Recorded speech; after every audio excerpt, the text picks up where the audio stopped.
Perkenalkan, nama saya Abdullah Eka, NIM 26230008. Dan saya Elvina Sari dengan NIM 262317. Baiklah, begitulah perkenalan dari kelompok kami. Materi pertama akan dijelaskan oleh saya sendiri mengenai pengertian dan tujuan dari konsep dasar teori Threat and Factor. Di sini saya akan menjelaskan materi mengenai pengertian dan tujuan dari teori Threat and Factor dalam konseling karir. Yang pertama itu pengertian dari teori Threat and Factor.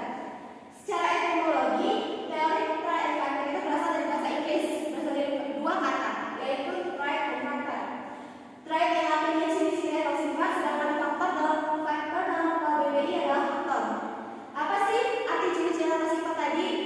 Nah, jadi maksudnya ciri-ciri atau sifat itu adalah merujuk pada karakteristik individu yang dapat diukur seperti kemampuan mengenai bakat, watak, sifat yang secara singkat diperlihatkan seseorang, termasuk meliputi aspek tingkah laku dan karakteristik kepribadian yang merupakan perpaduan dari genetik maupun pengalaman seseorang. Nah, sedangkan faktor secara menurut KBBI itu adalah perihal yang mempengaruhi terjadinya sesuatu yang merujuk pada karakteristik individu dan pekerjaan. Begitulah pengertian secara etimologinya. Jadi, dapat kita simpulkan bahwa teori Threat and Factor adalah suatu pendekatan dalam konseling atau pemberian bimbingan dengan menggali potensi diri konseli atau siswa melalui sifat-sifat yang dapat diukur melalui tes psikologi dengan tujuan untuk memberikan gambaran serta solusi dalam memecahkan masalah yang dihadapi yang berkaitan dengan pengambilan keputusan karir oleh konseli atau siswa tersebut.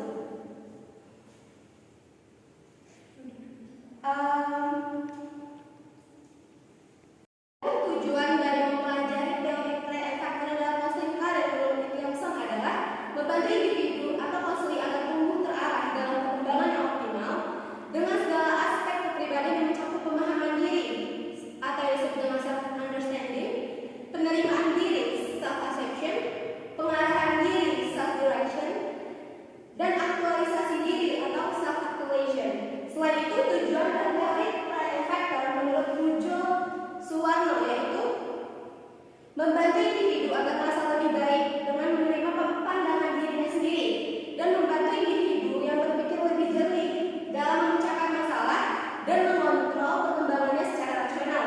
Yang kedua, memperkuat keseimbangan antara pengaktifan dan pemahaman sifat-sifat sehingga dapat bereaksi dengan wajar dan stabil. Yang ketiga, mengubah sifat-sifat subjektif dan kesalahan dalam penilaian diri dengan menggunakan metode atau cara ilmiah. Yang keempat, membantu seseorang merencanakan karir dan membuat keputusan karir yang sesuai dengan sifat-sifatnya yang ada pada seseorang dengan faktor-faktor yang mempengaruhinya dalam berkarir. Dan yang kelima, membantu konseli agar mengenali dan memahami tentang dirinya sendiri sehingga konseli akan tahu kekuatan dan kelemahannya dalam proses berkarir di masa akan datang. Begitulah pengertian dan tujuan dari teori Threat and Factor. Selanjutnya akan ada materi mengenai asumsi dasar dari teori Threat and Factor yang akan dijelaskan oleh Elvi. Kepada Elvi, saya persilahkan. Saya akan menjelaskan tentang asumsi dasar dari teori and factor. Yang pertama itu adalah menurut Winkel. Menurut Winkel, teori Threat and Factor itu memiliki ciri khas, yaitu diasumsikan seorang individu memiliki pola bakat dan minat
Selanjutnya akan dijelaskan mengenai kelemahan dari teori trade factor dan implikasi teori trade and factor dalam konseling karir yang akan dijelaskan oleh Mira Ariga. Pada Mira Ariga saya persilahkan.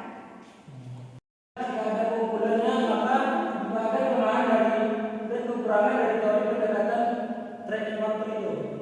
Yang pertama yaitu sifat konseling lebih pasif sedangkan konselor lebih bersifat aktif. Yang kedua yaitu konseling merasa frustasi apabila pilihan karirnya tidak ditemukan. Dan yang ketiga yaitu membatasi konseling untuk memilih karir sesuai dengan yang dianalisa berdasarkan sifat konseling. Yang keempat, konseling kurang mengetahui atau memahami mengenai dirinya sendiri. Yang kelima yaitu pendekatan ini cenderung mengabaikan aspek dinamis dan kontekstual dari karir. Faktor-faktor seperti ini perubahan teknologi, ekonomi, dan sosial dapat mempengaruhi peluang karir dan persyaratan pekerjaan dari waktu ke waktu. Yaitu ada implikasi dari teori trade and factor. Implementasi terkait teori trade and factor dalam bimbingan dan konseling menurut Manrihu yaitu yang pertama, karena individu memiliki sifat-sifat yang berhubungan dengan pilihan akupasional yang dapat diukur, maka konselor dapat membantunya memahami dirinya sendiri, minat-minat, bakat-bakat, nilai-nilai dan keterampilannya yang dapat ditransfer. Yang kedua, karena akupasi dapat digambarkan menurut tugas-tugas menjadi tidak asing dengan tugas-tugas akupasional, maka konselor membantu konseli mempelajarinya sehingga mereka dapat membedakan dan menggambarkan okupasi tersebut.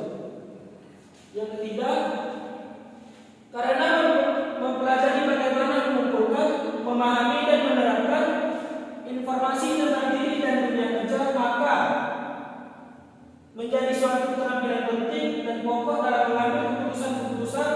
Maka konselor harus membantu individu dalam mempelajari keterampilan tersebut.